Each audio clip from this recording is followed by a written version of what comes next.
Vietnam's burnout generation, the search for silence. What if the ultimate luxury in our modern world isn't a fast car or a new phone, but silence? In a world that screams for our attention 24/7, where can we go to finally hear our own thoughts?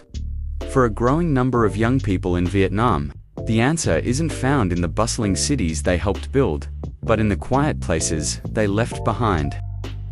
Let's call him Leo. At 28, he was the definition of success in a bustling southern metropolis. A senior marketing manager, his life was a blur of deadlines, client meetings, and the constant ping of notifications on his phone, a sound that felt more like an alarm bell. One Tuesday afternoon, staring at a spreadsheet, the numbers started to swim. The city noise outside his window, the air conditioner's hum, the frantic keyboard clicks. It all merged into a single, overwhelming roar. That evening, he didn't go out with friends. He went online and booked a one-way bus ticket to a small, remote town in the Central Highlands, a place known more for its pine forests and quiet lakes than its career opportunities. He packed a small bag, left a brief note for his roommate, and turned his phone off for the first time in years. As the bus pulled away from the city's electric glow, Leo wasn't running from his job. He was running to save himself. Leo's story is not unique.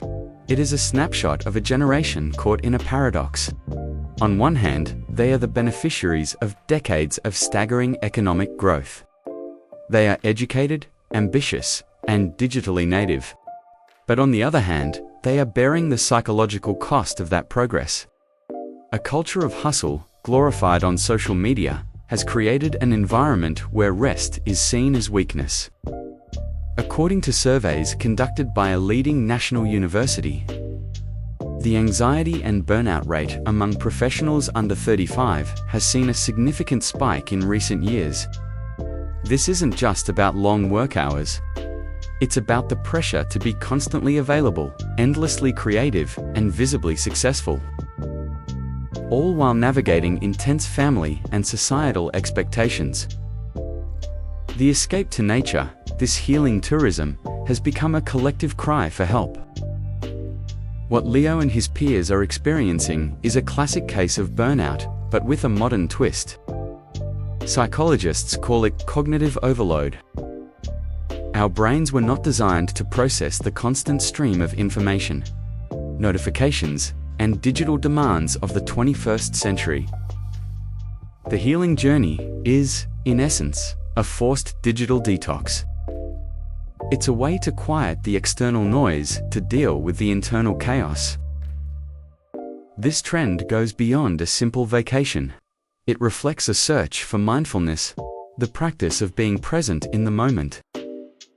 By removing the distractions of the city, individuals are creating space for introspection. They aren't just resting their bodies. They are attempting to reboot their entire operating system, shifting from a mode of doing to a mode of being. After 2 weeks of waking with the sun, walking in the forest, and having conversations that weren't about project timelines, Leo felt a change, but he also had a realization. The solution wasn't to live in the mountains forever. The real challenge was how to bring the silence of the mountains back with him to the city. Healing wasn't an escape, but an integration. The true solution, then, isn't about geography. It's about boundaries. It's about learning to consciously disconnect, turning off phone notifications after 7 p.m., scheduling do-nothing time, finding a small park in the city to just sit and breathe. It's about redefining success, not by how much you can produce, but by how well you can preserve your own peace. The rise of healing tourism in Vietnam is more than a trend. It's a message. It's a young generation declaring that mental health is as important as economic wealth. They are teaching us that in the relentless pursuit of progress, we must not forget the value of pausing. The journey to a quiet place often ends up being a journey back to ourselves. So, we leave you with this question. In the noise of your own life, how do you find your silence? Thank you for listening to English Audio Insights.